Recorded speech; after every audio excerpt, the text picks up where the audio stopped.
Hello, Wayne County. Nathaniel Gavronsky here, and I'm outside the 7th through 12th grade school buildings in Corden, Iowa. There is a bond issue coming up here very shortly on the determination if we're going to put money into this building or build a whole new facility. Now, several other schools in the surrounding areas have made issues about a new school building, and many have actually even built new buildings. Some have had to keep their old buildings because they weren't able to really come up with solid plans and had the budget to tear down the old ones. And other buildings are going to be demolished because they actually know what they have, a decisive plan of what they're going to do, and a decisive location and decisive timeline of how this operation is going to go. Corden, on the other hand, is kind of a mixed bag. They have a general idea of where they want to put a new building, but nothing concrete. They really haven't even promised this is going to be the location of the new building, or do they have really any plans for the design of the new building? As far as what's going to happen to the old building, well, they don't know. They could keep it for at least 10 years or keep it indefinitely, and then now you're stuck paying not only for this building but the new one. So this area here in downtown Corden could be better utilized if they were to, say, remove this building and build housing, but that's not the plan. You're going to, and also the gymnasium here, the competition gym is still going to have to be used. The new facility wouldn't necessarily have the facilities to have a competition gym, at least not initially. They also still want to eventually move the 6 to down to kindergarten up there, but there's no plans for that. And again, without having decisive plans on what the new building is going to look like and even where it's going to be, they don't even know if there's going to be necessarily room for all these proposed additions 20 years down the road. Now, they say that the bond would only actually move the tax levy up from near the bottom to about the middle. Now, that's not necessarily accurate because several other surrounding school systems have already levied their tax base for new facilities. So what actually happens is, we might fall in the middle as it sits now, but in reality, if those other school districts would not have had the similar bond issues, we would actually be up towards the higher end of the school tax levies here in Wayne County. Another thing I want to make sure everyone realizes is that the state is actually reviewing how and just who properties can be taxed and by what additional amounts can be taxed. So this plan could pass, and then you might find out that a lot of people who you're going to need to raise property taxes on aren't going to be able to have their property taxes raised. And you also have the question of inflation, with current year to year being over 7%, and that was before the crisis in Ukraine and Russia. So we're at the middle of this decision when we don't really have a design set up for the new Wayne County facility. We don't really know what this building is going to be used for. The talk is, well, we're just going to use it for temporary space, or maybe move other classes in here as enrollment expands. They really don't know, which means they really haven't thought about it all that much, have they? Now, the building, yes, it has settled. You walk down the hallway and you walk up and down hills. But the fact is that the buildings are going to settle. The new one will do the same thing, and the cracks and the ups and downs of this building have already happened. It's already settled, and you can see where they painted over the cracks and the creases, and it hasn't expanded any further, which means it's pretty much where it's going to be.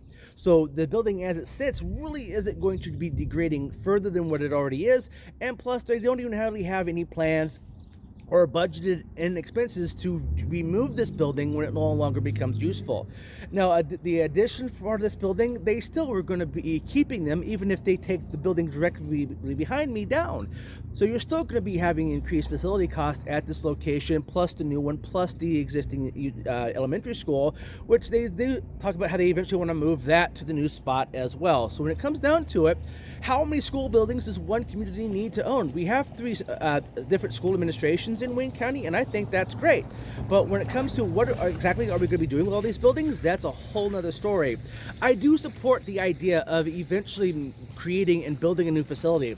I do think that would be good for Wayne County. I think this location would be better used for other purposes, but the current proposal is just not thought out thoroughly enough to actually make the $22.5 million plan really worth its salt, because that's the maximum amount the school can borrow is $22.5 million.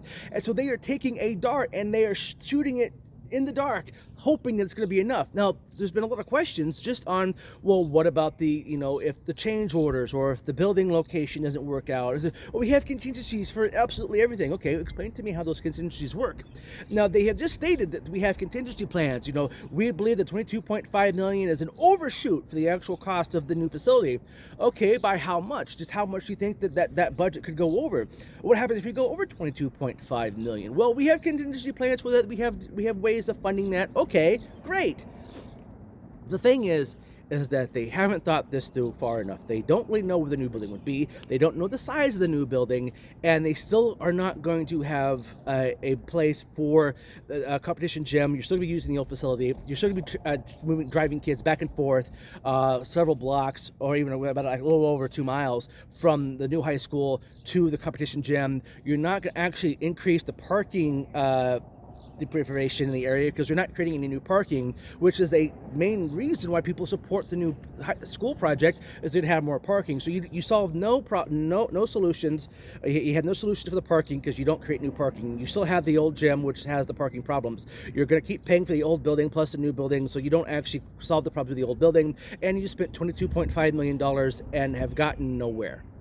I think that they need to review this proposal and actually decide on an actual plan for a new building, exactly where it would be, what its dimensions would be, and how it would be different, and how they plan on moving all of the facilities to that new spot over time, and a way of budgeting what they're going to do with this building, because it's not free to knock a building down.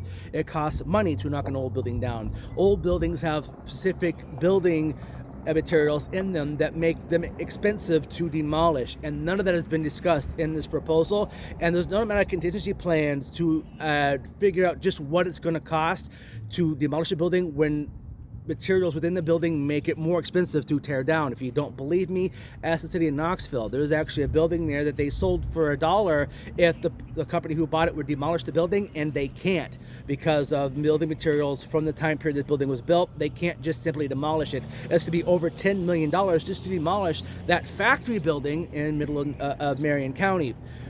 The old Wayne County School could similarly have similar problems, and we really haven't addressed if those problems will come into play in our school budgeting form to decide what this building is going to look like in 20 years, where we're going to put everyone at the new site, or even where the new site's going to be. My suggestion is we scrap this current plan, tell the school board to come up with solid plans with a solid location, a solid design, and an accurate dollar amount of what the new facility would cost without the use of contingency plans, and then go from there. This is Nathaniel Gavronsky from Wayne County in Corden, Iowa, wishing you all a wonderful day. Don't forget, the vote is on Tuesday, March 1st. Make sure you get to the polls early, and let's get a better plan and move forward that way. Thank you, everyone. Have a good day.